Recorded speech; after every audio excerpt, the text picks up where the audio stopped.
can't see the screen.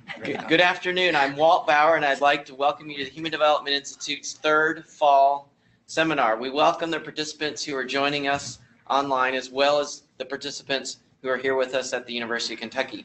Our presenters will provide an opportunity for questions this afternoon, and we welcome questions from all of our participants. Please type your questions in the chat box if you are online. Should you have any questions about CEUs, you can contact me. Please take a moment at the conclusion of the seminar to complete our brief questionnaire. The evaluation will be sent to your email address after the seminar. It is really helpful as we plan for upcoming seminars. Now, to introduce today's speakers. John Akers is the Executive Director of the Kentucky Center for School Safety. Sakara Fisher is an Assistant Professor in School Psychology at the University of Kentucky. Zach Goebel is a school psychologist in the Scott County Schools. The title of the seminar is School Bullying, Students with Disabilities, and School Safety. I'm now going to turn it over to our speakers. Thank you. Thank you. Thank you, Walton. Good afternoon to everyone. And let's just get right into it. If my clicker will work. Maurice. Push the button on the thing. Let's push the button. Well, it's supposed to. Starting off on a great foot. We'll try it here in a No matter how second. many times you check it beforehand, it will. Let's not get right into it. We'll just click aside here. You practice. Just press the button.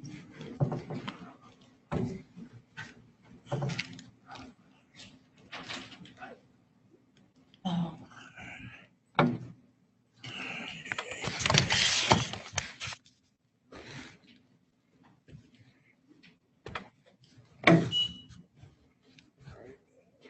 Okay. Working now? Yeah. Set.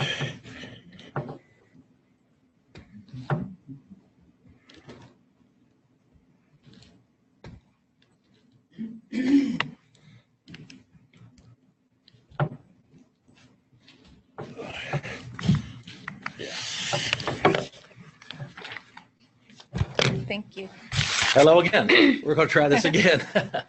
I'm John Akers. I'm the director of the Kentucky Center for School Safety. And in my background, real quickly, is I was a high school principal in Fayette County for 25 years at Bryan Station High School and Paul Lawrence Dunbar High School, having done work at Winburn Junior High School when it was a junior high school, and then Lexington Junior High School. So I've been around the corner a few times here in the Lexington area.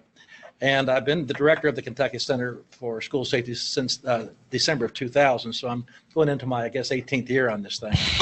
And I'd like to start off with a quote from the former Secretary of Education in the U.S. Department of Education, Arne Duncan, when he looks at culture and climate of safety needs to be present in schools if we're going to really do something about violence, and if we're going to do something about making sure that all kids, and that's a huge word I want to use all the time, every child can reach some kind of success in that. And teachers can't teach and students can't learn if they feel unsafe and if they're in an environment that's really not conducive for learning. So he continues to say any effort that we can put forth to promote safety and student well-being also promotes the academic mission of a school. So that's kind of a backdrop for what I want to get into. Several years ago, David Karam, who was the chair of the State Board of Education, crafted a statement that the state board bought into, basically saying there's no tolerance for bullying in our state. Now, I'm going to talk a little bit about zero tolerance here in just a few minutes, but the Department of Education, in conjunction with the State School Board Association, believes that there should be no reason whatsoever that a kid should feel harassed or bullied in our state.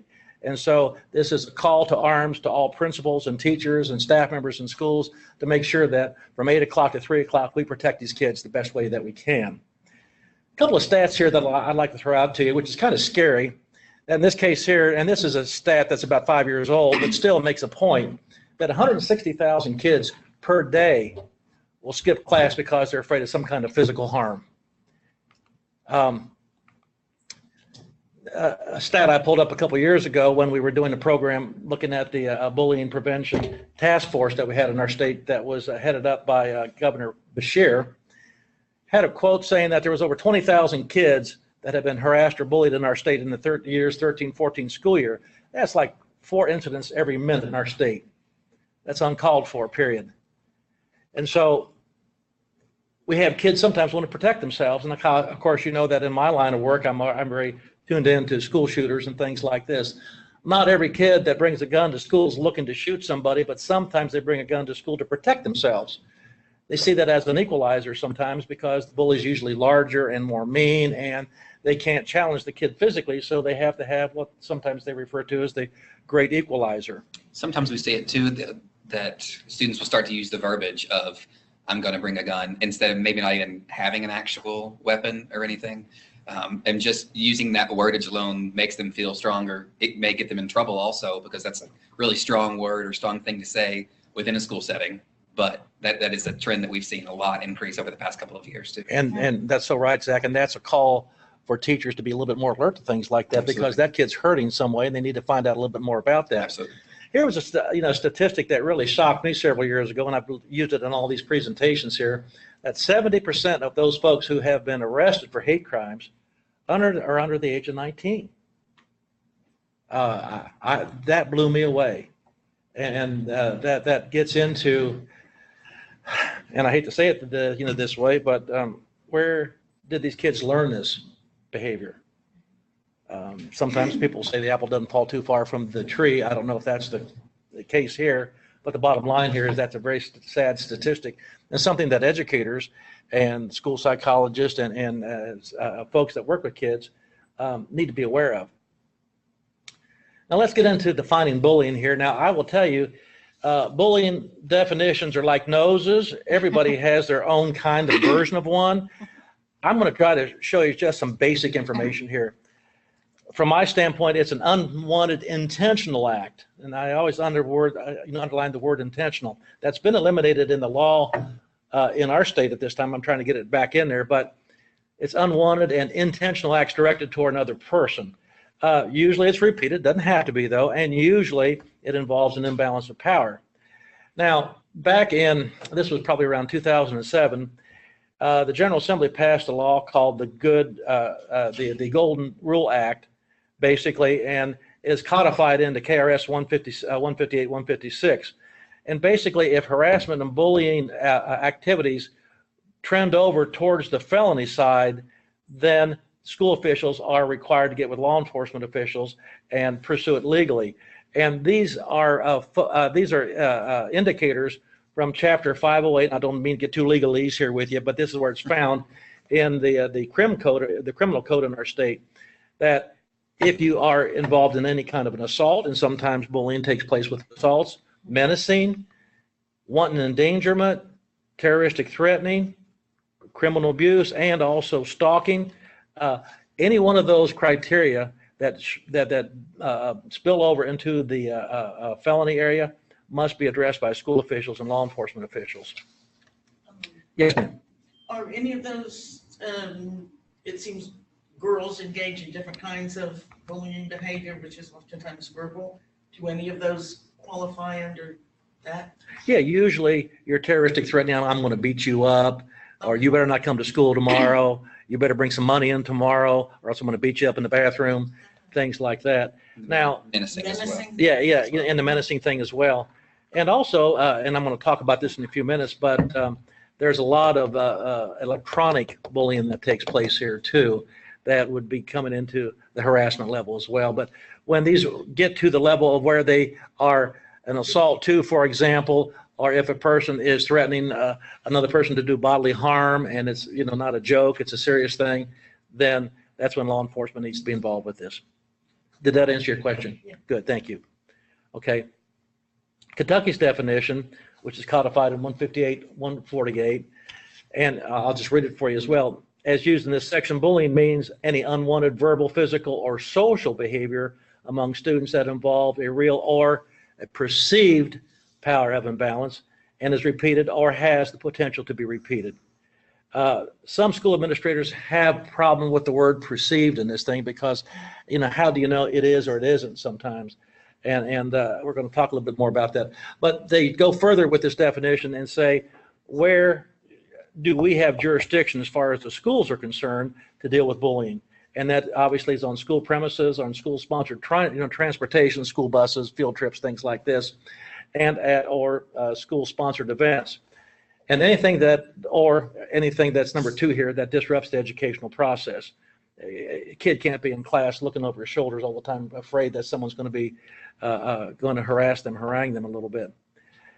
Now, here's something that I think I found out that I shouldn't say I think I know a lot of school administrators appreciate. When we get into how do you know the difference between peer conflict and bullying? Under peer conflict, you see equal power. It happens occasionally, accidentally, equal emotional reaction, not seeking power or attention. There's remorse usually involved, and there's an effort to resolve the problem. Okay? The opposite's very true when it comes to bullying. The imbalance of power happens repeatedly, purposeful, strong emotional reaction on the part of the victim. There's that power and control thing, and there's no remorse. They want to blame the victim as being the one who is the reason why the bully is acting the way he or she is. Supplemental requirements when it comes to addressing bullying incidences.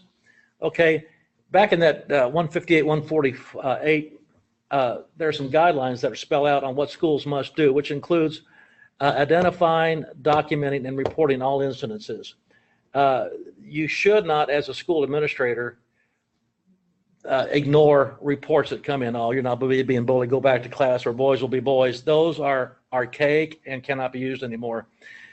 All administrators must investigate every single incident that's reported to them and go through this protocol. So we identify that we've had an incident reported to us. We're going to document that. We're going to report it. We're going to investigate this, and we're going to respond to that. We're going to tell the kid who reported this to us that we're going to protect you from any kind of retaliation. We will explain the requirements of the code of conduct on the bullying issue to all stakeholders, parents, teachers, kids, and provide training to school employees. And I'm going to talk a little bit about that in a second here too. But we're going to provide information regarding the consequences as well. If you don't have a meaningful consequence in some cases wherein a student misbehaves, you're not going to change the misbehavior. Yes. Now that consequence can be certainly negotiated to the point of whatever affects one kid to another. Zach, did you want to say something? From working in a school, sometimes the biggest concern that I see from parents related to how bullying is being addressed directly is that they don't always get an outcome from the school of what's been done.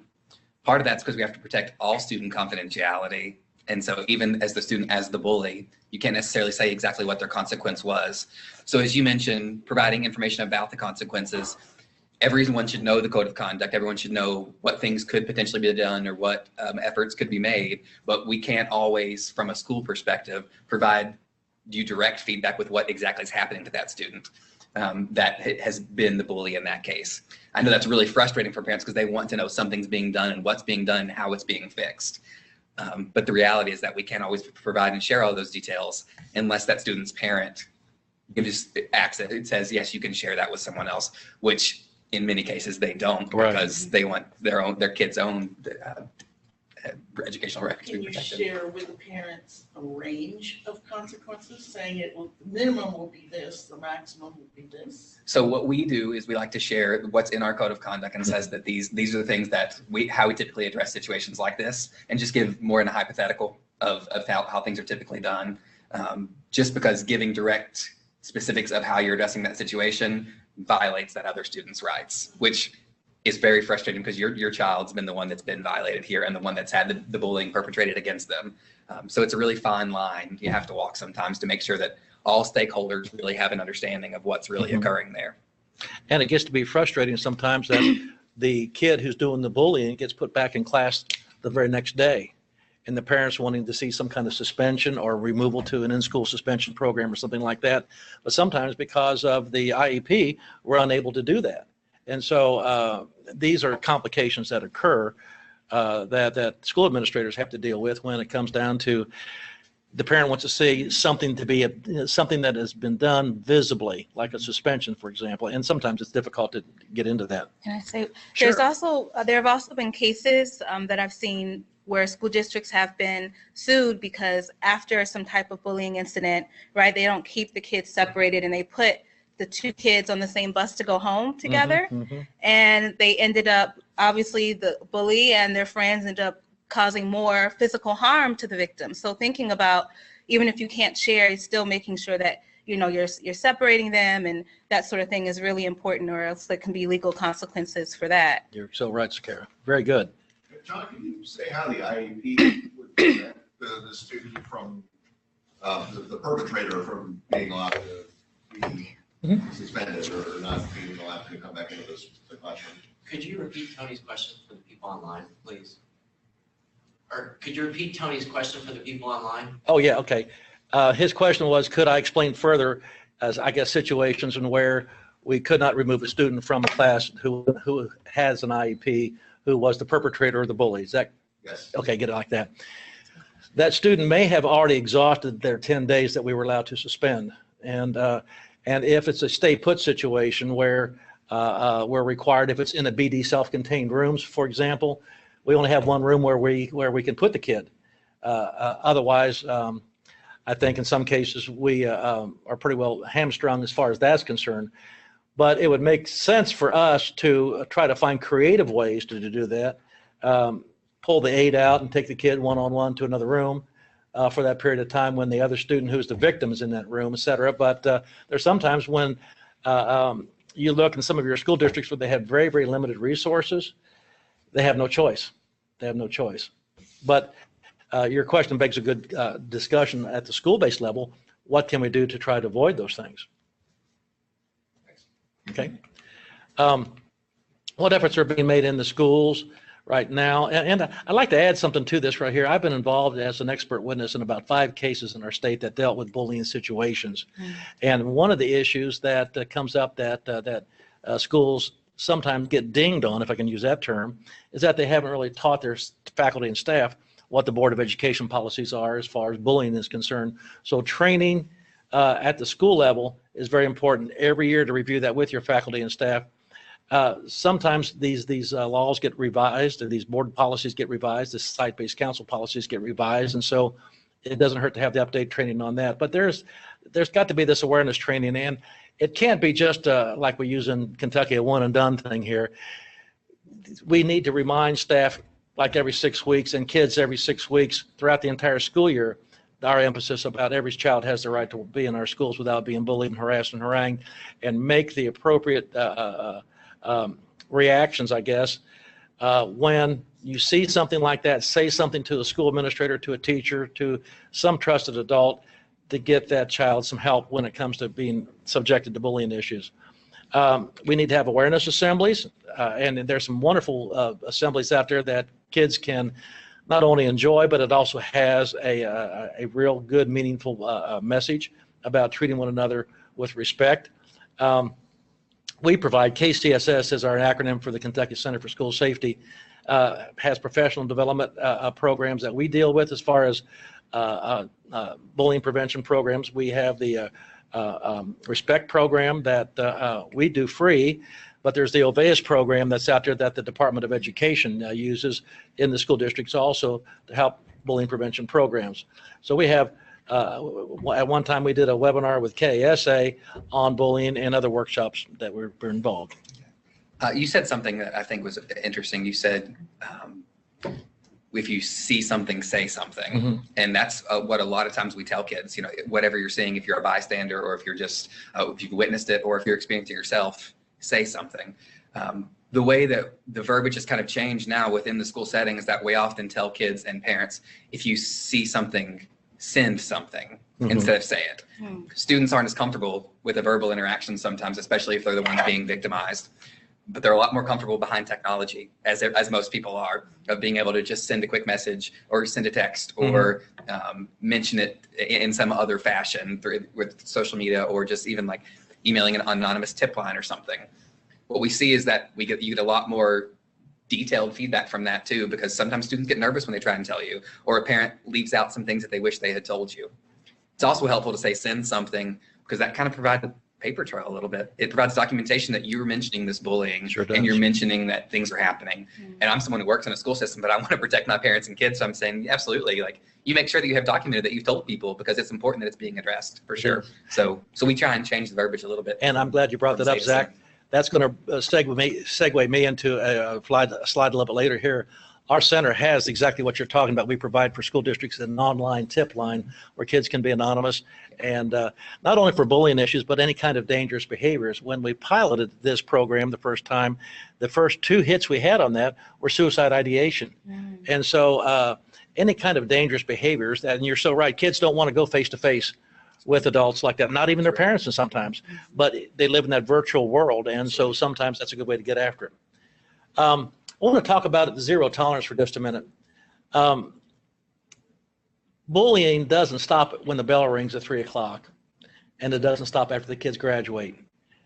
Bullying is something that goes 24/7, 365, and so we want people to realize, from the school educator's standpoint, that we need help in the community to help try to address these issues too. And you'll hear that theme a couple times through here. But when I get into zero tolerance policy, to me, I've always told people, zero tolerance doesn't mean you forego your common sense.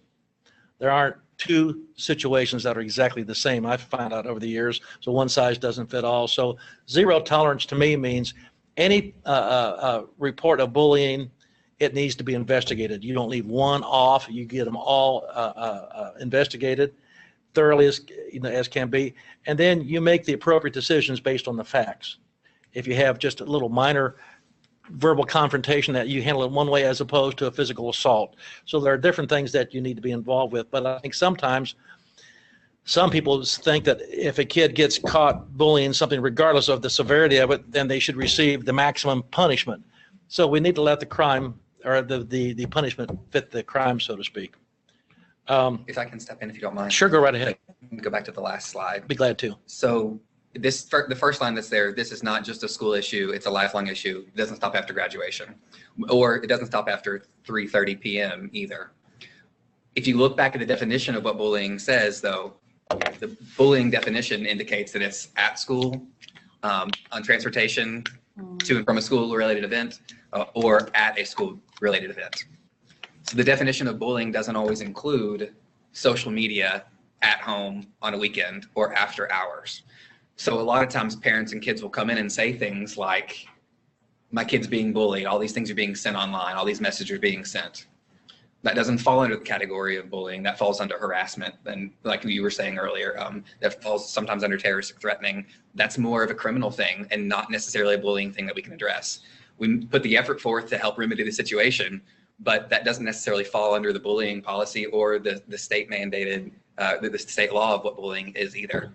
We know that that's exactly what it appears to be, but the way that you address it has to be a little bit different based on the hours that it occurs, which can be frustrating. And that's a major frustration, because if it happens on the weekends, the parents will call us and say, do something about it. And we can't, because it happened on Saturday afternoon in their homes. And so that becomes a police matter. But yet they're saying, well, they don't do anything about it at the school. And sometimes that's a frustration as well. Good point, Zach. To what extent is the problem in our state? I say it is the #1 problem that we have in our state. I think the media spends a lot of time on, unfortunately, the Marshall situation that happened last January. But when we have kids every 4 minutes in our state being bullied in one form or fashion around here, that's the 5,000-pound elephant that people don't talk an awful lot about. And I'm glad we're talking about it today. 80%, based on our research, 80% of this bullying is taking place electronically. And that gets back to what Zach was saying a few minutes ago. We don't know that it's going on. It's not like it was 60 years ago where the boys are, beating on the boys in the bathroom and stuff like that. These things are being done electronically 24/7. And oftentimes the parents aren't aware of that. Oftentimes the adults, as far as the teachers are concerned, we don't know about that as well. And in our state, I was sharing this earlier before we started our session, we've assessed over 1,000 schools in our state out of 1,200 schools. And of course, we get into asking questions about bullying issues, et cetera. And from our research that we find interviewing the kids around there, girls are out bullying the boys 3 to 1. And it's into this issue about what they refer to as relational aggression. Very, very little physical fights among girls. We have that occasionally, but more often it's exclusion, rumors, trying to destroy someone's reputation. And in fact, in Bullitt County back in 2007, it resulted in 3 girls taking their lives because they couldn't deal with the harassment anymore. So it's a very serious situation in our state. And again, it seems as though schools, and I mentioned this a minute ago, it seems like schools are being asked to handle this community problem. We need to partner with the community, that's for sure, but we can't be seen as the only ones that can handle this thing. As a school-based practitioner, and that's what a lot of what I'm talking about today is just what I see in the school directly and what I experience as a school psychologist. But I'll have students that come in for counseling sessions that want to talk about things, or they just want to come in and report something sometimes. And especially if it's girls that I'm speaking with, first thing that I'll say is, do you have Snapchat? Do you have Facebook? Do you have Twitter? Do you have Instagram? If these things are occurring on that, tell me about it. And then I'll sometimes say, well, let me see it. And then you can get a real understanding of what their own role in it is too, of if they've had a role or if it's more just being unprovoked and things are coming on to them at all. And it's interesting to see what students will show you and what they won't show you, and when they clam up and decide that, oh, this isn't something I want to tell you about anymore. So it's interesting when you get those kind of perspectives. Well, let's talk about cyberbullying here. It's rampant in our state. It's rampant. And I will say this, and just because of my age, I don't want to come across as an old fogey and stuff like that, but I did have a conversation with a group of parents in, I won't mention the county, it's irrelevant. And I asked them, how many of you all buy cell phones for your kids? And all their hands went up. And I said, okay, how many of you all pay for the monthly bills in this thing? And all their hands went up. I said, how many of you all actually have those phones being charged in your bedroom at night as opposed to in the kids' bedroom? No hands went up. And I said, and I shouldn't have said this, but I said, shame on you. And I said, number one, if you think your child's going to sleep when they go to their bedroom at 10 or 11 o'clock at night with that cell phone on, they're not. And so I had a mother come up to me and challenge me. She said, well, my daughter's different. She's an 8th grade girl and she's a good girl and we have a good relationship, yada, yada, yada. You know the way I'm going with this. And so I said, do me a favor sometime, just let it charge in your bedroom one night. Just leave it on. And so she did it that night, and she called me back the next day, and I wished I knew how to record this because it would be great for you to hear. She said that phone went off all night long. You know how it buzzes and vibrates? It vibrated all night long, and when she looked at it, it was her friends texting her at 2, 3, and 4 o'clock in the morning. I'm seeing the heads go up and down. People in the audience here is saying yes and down to this thing. But some of the language that the mom was reading was blowing her mind and saying, I'm going to have conversations with their mothers later on today. The girl's not a bad girl. That's not the point. The point is that these communications stay on continually, and once kids get on a roll, many mean things can be said, and probably conversations that parents would rather their kids not have with them.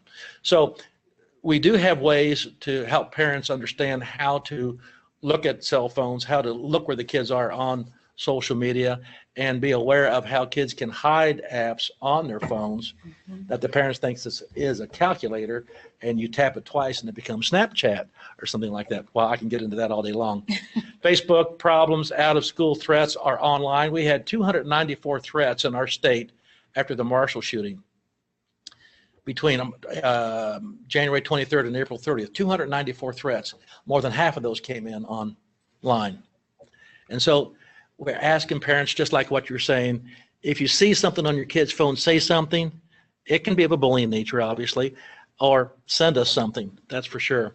The Attorney General's office has worked with us quite a bit. When we find out something like that, they will get what they call an administrative subpoena and go to Facebook and go to Snapchat and whatever and find out the IP addresses so we can find out who these kids are who are sending these anonymous threats. The Facebook security folks, then this is not a plug for them, but they've been really wonderful to work with. They're saying, yes, yes, we'll help you, we'll help you. They'll shut down a site immediately for us and help us out. So whose problem is this? It's everyone's problem. I think Zach was talking about this. Sakara certainly buys into this as well. You know, you heard that African proverb that it takes a village to raise a kid. Well, it also takes a village to keep the kids safe.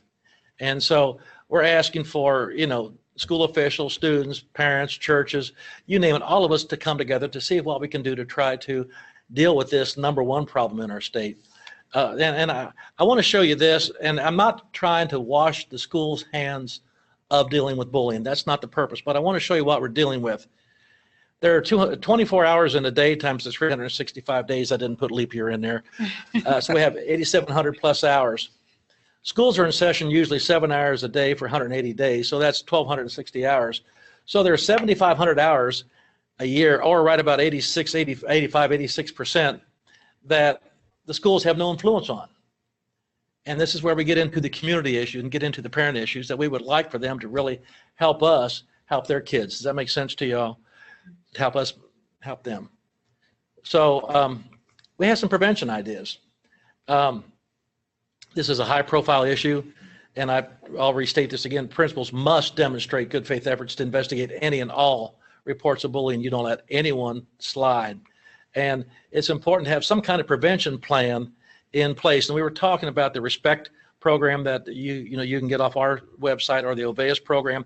There needs to be a prevention plan in every school to address these issues, and this plan needs to be seen as an ongoing living plan that goes on through all 180 days in the school year.